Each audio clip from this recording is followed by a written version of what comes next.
মিশরের সাইয়েদ কুতুব রহমাতুল্লাহ আলাইহির ইতিহাস আপনারা জানেন। উনি যখন মানুষকে এই লা ইলাহা ইল্লাল্লাহর যে সাক্ষী এটা বুঝাবার কাজ শুরু করলেন, বই লেখলেন, এক পর্যায়ে তাকে জেলে আবদ্ধ করা হলো, ফাঁসির রায় দেওয়া হলো।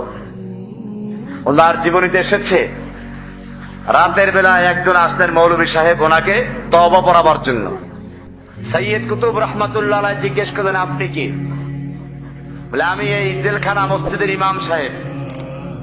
তো কি মনে করে আসলেন?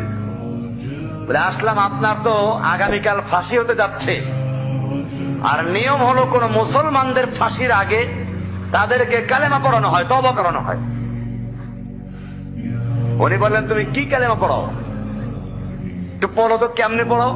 তো বললো, আশহাদু আল্লা ইলাহা ইল্লাল্লাহু ওয়া আশহাদু আন্না মুহাম্মাদান আবদুহু ওয়া রাসূলুহু। সাইয়েদ কুতুব রহমাতুল্লাহ আলাইহি বললেন, আশ্চর্য, যেই লা ইলাহা বলার অপরাধে আমি ফাঁসিতে ঝুলতে যাচ্ছি, আর তোমাকে সেই লা ইলাহা ইল্লাল্লাহ পড়াবার জন্য পয়সা দিচ্ছি। বোঝা গেল তোমার লা ইলাহা ইল্লাল্লাহ আর আমার লা ইলাহা ইল্লাল্লাহ এক নয়।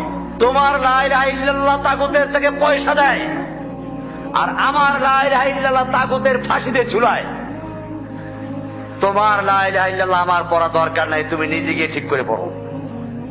তাহলে লা ইলাহা ইল্লাল্লাহর প্রথম ধাক্কা লাগে গিয়ে যারা আল্লাহর স্থানে বসে আছে। প্রথম কারা? নূহ আলাইহিস সালাম যখন দাওয়াত দিলেন, ওই এলাকার শাসকরা খেপে গেল।